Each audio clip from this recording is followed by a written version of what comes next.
लोग पेश खिदमत भाऊ बरकत अली शेख साहब जो तव्हांजी पेश खिदमत में उम्मीद आहे दोस्तनि खे हिकु गीत ई वणंदा जीअं माशाअल्लाह ॿुधा पिया दोस्त कमेंटूं लिखनि पिया शेयर कनि पिया ऐं गीतनि जूं फरमाइशूं कनि पिया उम्मीद आहे त अॻिते बि फरमाइशूं ईंदियूं ऐं बहितरीन ईंदियूं वॾी महिरबानी तुझो हलन निरालो कि हणे माण्हू दिल खे तालो वासैवा तुझो हलन निरालो कि हणे माण्हू दिल खे तालो है छजो मारे थे आशिक खे छजो दारे थे है छजो मारे थे आशिक खे छजो दारे थे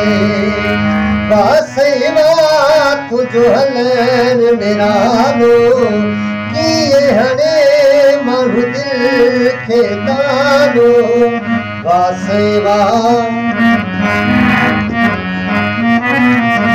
लोडा तुझी जानी सब खां जुदा लोडा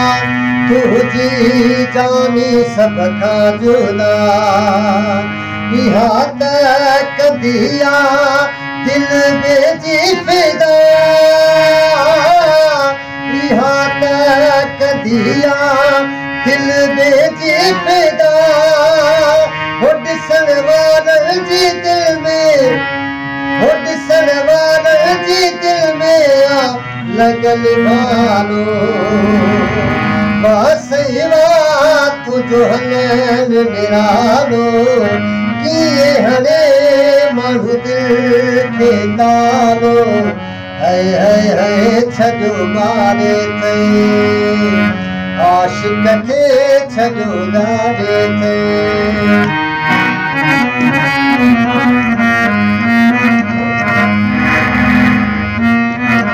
लोडा तुझी जानी सब खां जुदा लोडा तुझी जानी सब खां जुदा इहा त कदिया दिल बेजी फिदा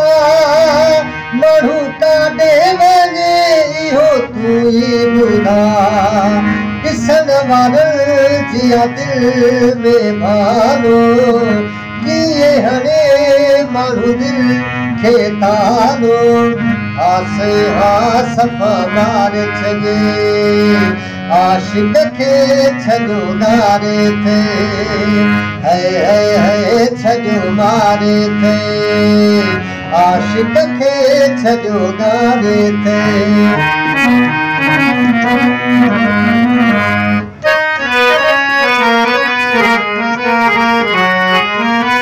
सोन खां अलग लगी थो सफ़ा बिन सोन खां अलग लगी थो सफ़ा रौनक तो में अहिड़ी रखी न बुआ हो चढ़ी दिल ते बीठो आहे तुंहिंजो नालो वासैवा तुझो हलन निरालो कीअं हणे माण्हू दिल खे तालो है छजो मारे थे आशिक खे छजो दारे थे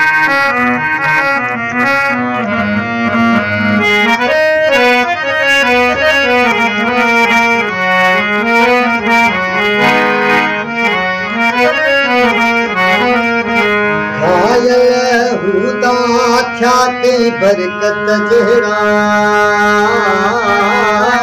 घायल हूंदा छा कई बरकत जहिड़ा वणनि था माण्हू पोइ दिल खे वणनि था माण्हू पोइ दिल खे कयो तुंहिंजे नेड़नि दिल में उजालो वासैवा तुझो निरालो किए हमें माण्हू दिल खे तालो छॾो मारे थे आशिक खे छॾो गारे थे वासई वा तुझो हलण निरालो किए हमें माण्हू दिल खे तालो छॾो मारे थे आशिक खे छॾो गारे